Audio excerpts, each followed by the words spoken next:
Kelsey is back in the house. So Kelsey, you're up. Sorry, I had to sign up. I had to kick off a webinar and I was double Zoom logged in, but I'm back.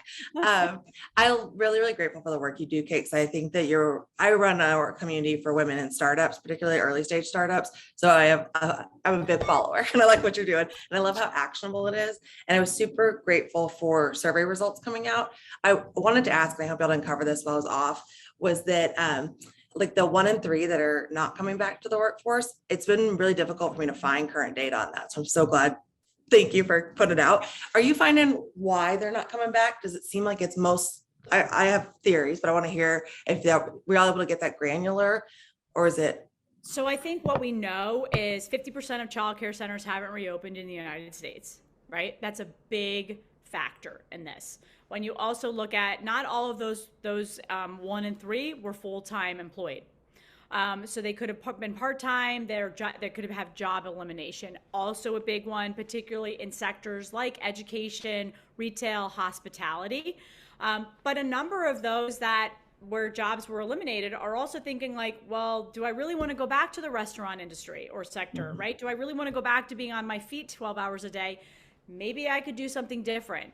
But that doesn't just happen naturally. So you've really got to start to think about skills, right?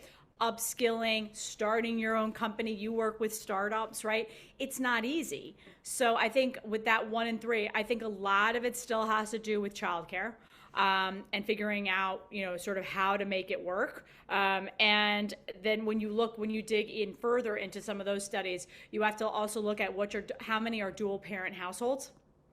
And is there someone else to kind of to help? And for a lot of the women that were disproportionately impacted in the pandemic, there were a lot of single family households. So I think that's some of the things that we're seeing.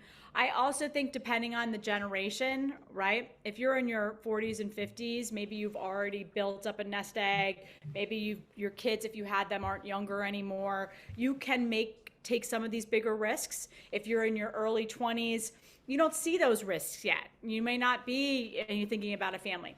It's that late 20s, 30s where you're in that, again, I'm not a mom, but prime caretaking.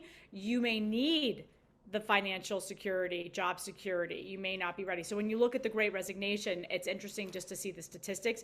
I don't think we're going to see the effect of this, or real data is going to come out for a while, because we're still in the pandemic, and with new variants, we'll see how things come. Plus with people, I think the last thing, that I'll add is return to the office, right? We don't know what that impact is going to be for the next few months, because companies are now just saying, hey, we're going back to 3 days a week, or 2 days, or 4 or 5 days.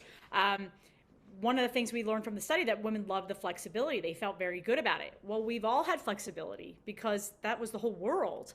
As companies start to say, okay, let's come back. We did this before, we can do it again.